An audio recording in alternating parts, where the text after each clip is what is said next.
हम एक न्यूमेरिकल कर चुके हैं on the addition of vector through parallelogram law. उसमें हमें क्या गिवन था, फोर्सेस गिवन थी, हमने उसके कंपोनेंट फाइंड करना और उसकी एंगल। अब हम कर रहे हैं सेकेंड न्यूमेरिकल। इसमें हमें गिवन है resolve the horizontal 600 pound force shown in figure into component acting along the u and v axis and determine the magnitude of these component। तो इसमें हमें क्या गिवन है, 600 पाउंड की फोर्स गिवन है जैसे कि फिगर में दिया गया है। उसको हमने u और v एक्सिस में क्या करना है, कंपोनेंट फाइंड आउट करना है और उनका मैग्नीट्यूड फाइंड आउट करना है। यहाँ पर x और y एक्सिस नहीं गिवन जैसे कि प्रीवियस न्यूमेरिकल में हमें गिवन था। यहाँ पर u एंड v एक्सिस है, u एंड v एक्सिस इसके कंपोनेंट हैं। मेन के एक्सिस हमारे चेंज हो चुके हैं, ठीक है। तो अब हमारे पास एक्सिस u और v होंगे तो हम बोल सकते हैं ये 600 पाउंड जो है हमारे पास फोर्स है, ये रिजल्टेंट फोर्स है। तो हमने fu फाइंड आउट करना है और fv मेन के इसके कंपोनेंट फाइंड आउट करने हैं। और एक बात नोट करें कि हमारे पास जब भी कोई हॉरिजॉन्टल लाइन होती है, हमारे पास हॉरिजॉन्टल लाइन 180 डिग्री एंगल होती है इस हॉरिजॉन्टल लाइन के बीच में। तो हमने क्या करना है, यहाँ पर नोट करें तो हमारे पास कितनी एंगल गिवन है, एक 30 डिग्री, दूसरी 30, ये वाली हॉरिजॉन्टल लाइन कंसीडर कर रहे हैं। तो हमारे पास 30 डिग्री एक गिवन है और दूसरी 30 डिग्री, तो ये वाली एंगल कितनी हो जाएगी, टोटल कितनी है ये 60। तो 60 180 में से 60 गए, कितने बचेंगे हमारे पास, 180 में से 60 गए तो हमारे पास कितने बचेंगे, 120।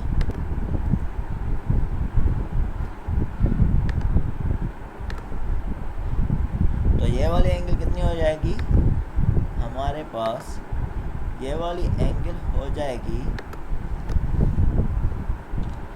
180 माइनस 60, क्योंकि ऊपर 30 और 30 60 के नहीं, मीन के ये 120 हो जाएगी।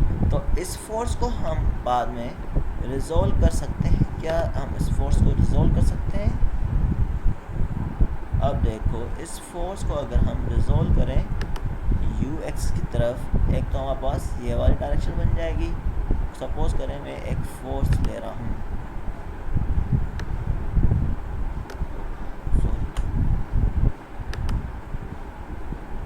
एक इस तरफ कंपोनेंट हो जाएगा इस फोर्स का,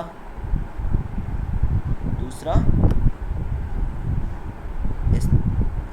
इसके अपोजिट डायरेक्शन में v एक्सिस की तरफ, ठीक है। तो हमने क्या करना है, इसको रिजोल्व करना है। तो हम बोल सकते हैं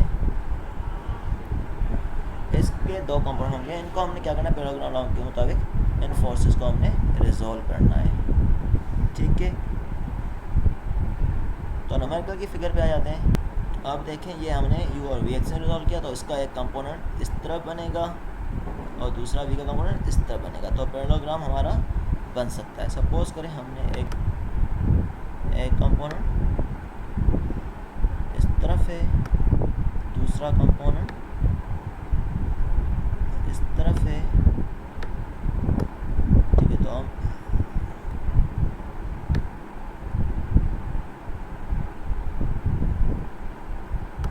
क्या कर सकते हैं,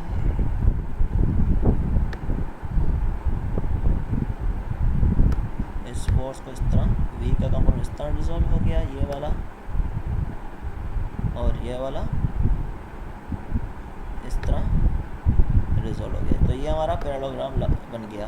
अब रिजल्ट ये, इसका कंपोनेंट ये है और हमें ये वाली एंगल कितनी है, 120। तो ये वाली 120 है, इसका मतलब ये वाली इससे 120, तो ये वाली भी 120 हो जाएगी, ठीक है। इसकी डायग्राम में आपको क्लियर कर लेता हूँ नेक्स्ट पेज पे। देखें, ये 120 हो गया, ये 30, तो ये पैरेललोग्राम बन गया। अब हमने क्या करना है, ये पैरेललोग्राम बन गया, जैसे मैंने बताया FU और FV कंपोनेंट हमने नाम दे दिया इनका। तो हमने एक पैरेललोग्राम को हमने सेपरेट कर लेना है, एक पार्ट को, जैसे कि इसमें एक ऊपर वाला पार्ट सेपरेट कर दिया गया है। ये 120 थी, ये 30 थी और ये वाली एंगल भी 30 क्यों है, कैसे है, क्योंकि ये वाला 30 है, ठीक है। पैरेललोग्राम में हमारे पास सेपरेट हो गया, तो ये भी 30 हो तो हमारे पास क्या हो गया, एक हमारे पास ट्रायंगल बन गया। अब ट्रायंगल को हम क्या कर सकते हैं, लॉ ऑफ साइन के थ्रू हमारे पास फोर्स फाइंड कर सकते हैं कि हमारे पास एंगल तीनों गिवन है। अब हमारे पास एक रिजल्ट फोर्स का भी गिवन है, तो साइन में हमारे पास क्या है, लॉ ऑफ साइन में F U upon sine alpha F V upon sine beta, इस तरह करते हैं हम, is equal F upon sine beta is equal to F upon sine gamma.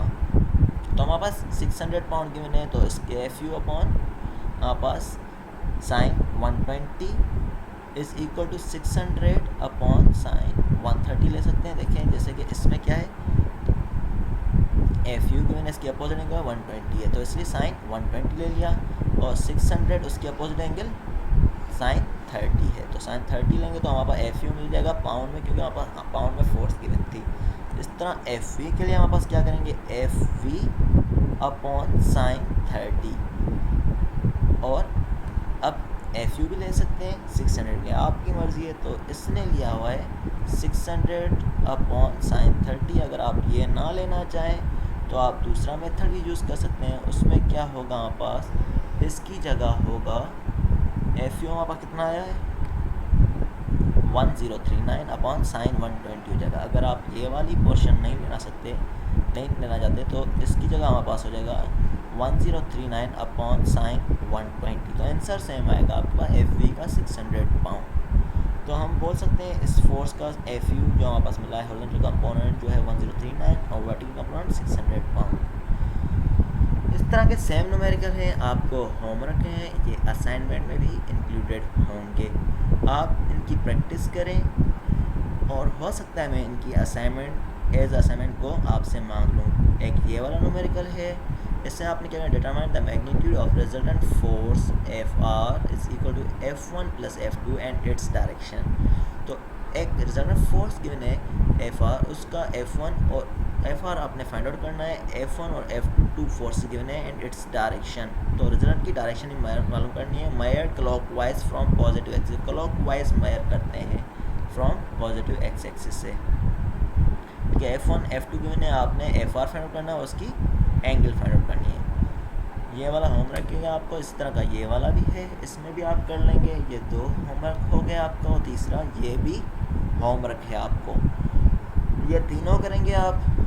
ठीक है, हो सकता है मैं आपको चेक करूं ये न्यूमेरिकल, या आपसे एज ए असाइनमेंट मैं आपसे मांगूं, तो ये एज ए असाइनमेंट आप सेपरेट सॉल्व करते जाएं।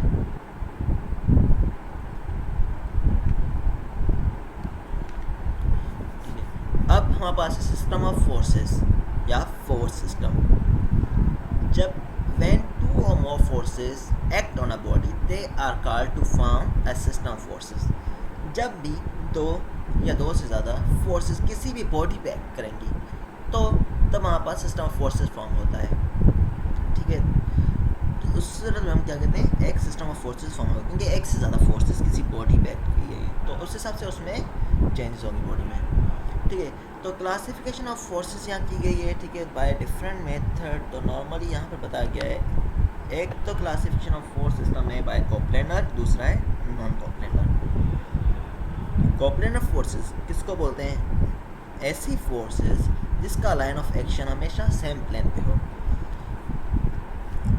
The forces whose line of action of all forces lie on the same plane, उस फोर्स को हम कोप्लेनर बोलते हैं। और नॉन कोप्लेनर क्या होगी, जिसका लाइन ऑफ एक्शन कॉमन सी बात है, जिसका line of action same plane पे ना हो, उसको नॉन कोप्लेनर बोलते हैं। ठीक है, हमने आगे कोप्लेनर फोर्सेस को पढ़ना है, इसलिए मैं कोप्लेनर फोर्सेस को आगे मज़ीद एक्सप्लेन करने जा रहा हूँ कौन सी फोर्स होती है। तो जैसे मैंने बताया, कोप्लेनर फोर्स कौन सा, जिसका line of action same plane पे हो। ठीक है, तो line of action same plane में है, ये वाली देखें डायग्राम। तो लाइन प्लेन कौन सा है यहाँ पर, एक्स एक्सिस। तो ये सारी फोर्सेस एक्स एक्सिस से निकल रही हैं, उसको हम बोल रहे हैं कोप्लेनर फोर्सेस। और दूसरा ये वाला भी डायग्राम ले लें, इसमें भी क्या है, हमारे पास सारी फोर्सेस एक एक्सिस पे एक्ट कर रही हैं, लाइन ऑफ एक्शन एक ही एक्सिस पे है, तो इसको भी हम कोप्लेनर फोर्सेस बोल सकते हैं। कोप्लेनर फोर्सेस के डिफरेंट टाइप्स होते हैं, कॉन्क्यूरेंट, पैरेलल, और दूसरा कोलिनियर, या जिसको हम जनरल बोल सकते हैं। कॉन्क्यूरेंट फोर्सेस कौन से होते हैं, ऐसी forces if the the line of action of all the forces in a system passes through a single point, it is called concurrent force system। ठीक है, जिसका लाइन ऑफ एक्शन सारी फोर्सेस का पासिस करे सिंगल पॉइंट से। ठीक है, line of action पास करे सिंगल पॉइंट से, उसको हम कॉन्करेंट फोर्स सिस्टम बोल सकते हैं। दूसरा, ठीक है, तो जैसे कि इसमें डायग्राम दिखाया गया, line of action single point से पास हो रहा है, तो इसको हम कॉन्करेंट बोल सकते हैं। लाइन ऑफ एक्शन इस सारी का एक सिंगल पॉइंट से, या फोर्सेस हम बोल सकते हैं इस तरफ भी आ रही है, इस तरफ है एक फोर्स, दूसरी इस तरफ है। अब जैसे ये एग्जाम्पल ले रहे हैं, इसको भी हम कॉन्करेंट बोल सकते हैं, क्योंकि हम इनका लाइन ऑफ एक्शन हमेशा एक ही पॉइंट पे आ रहा है। इस तरफ भी एक पॉइंट मिलेगा, इस तरफ भी, और इसका भी इस तरफ, तो इसको हम कॉन्करेंट बोल सकते हैं। ठीक है, और दूसरा पैरेलल फोर्सेस, ऐसी फोर्सेस जिनका line of action of all forces lies along a single line.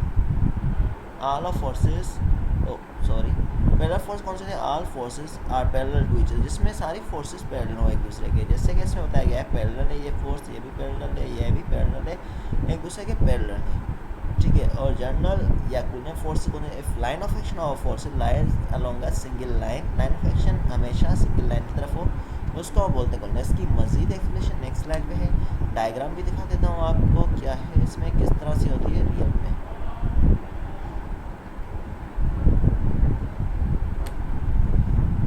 ठीक है, एक डायग्राम बताया गया है, यहाँ पर डिफरेंट ब्रांचेस दिखाई गए हैं। तो कॉन्करेंट क्या है हमारे पास? Line of action single point से हो। तो यहाँ पर दिखाया गया line of action single point से, ये वाला एक पॉइंट लिया गया, यहाँ से ये फोर्सेस डिस्ट्रीब्यूट हो रही है एक प्लेन पे। ठीक है, एक ही लाइन ऑफ एक्शन है, तो इसको हम कॉन्करेंट बोल सकते हैं। ये डिफरेंट है, ठीक है, तो फोर्सेस एक्ट कर रही हैं। और दूसरा पैरेलल फोर्सेस, पैरेलल फोर्स क्या एक दूसरे से पैरेलल हो। ठीक है, कोप्लेनर में पैरेलल फोर्स क्या होती है? पैरेलल हो। ठीक है, एक दूसरे के, प्लेन एक ही है, कौन सा है? ये वाला एक हॉरिजॉन्टल प्लेन है, इससे फोर्सेस क्या है? ये पैरेलल में, जो इसको बैलेंस करते हैं। ठीक है, और दूसरा है जनरल या कोलिनियर। यहाँ पर देखें कि एक हॉरिजॉन्टल प्लेन है, यहाँ से डिफरेंट फोर्सेस डिस्ट्रीब्यूट हो रहे हैं, इस तरफ, इस तरफ, इस तरफ, इस तरफ। इसको हम जनरल फोर्सेस बोल रहे हैं, क्योंकि डिफरेंट डायरेक्शन में फोर्सेस मूव कर रही हैं।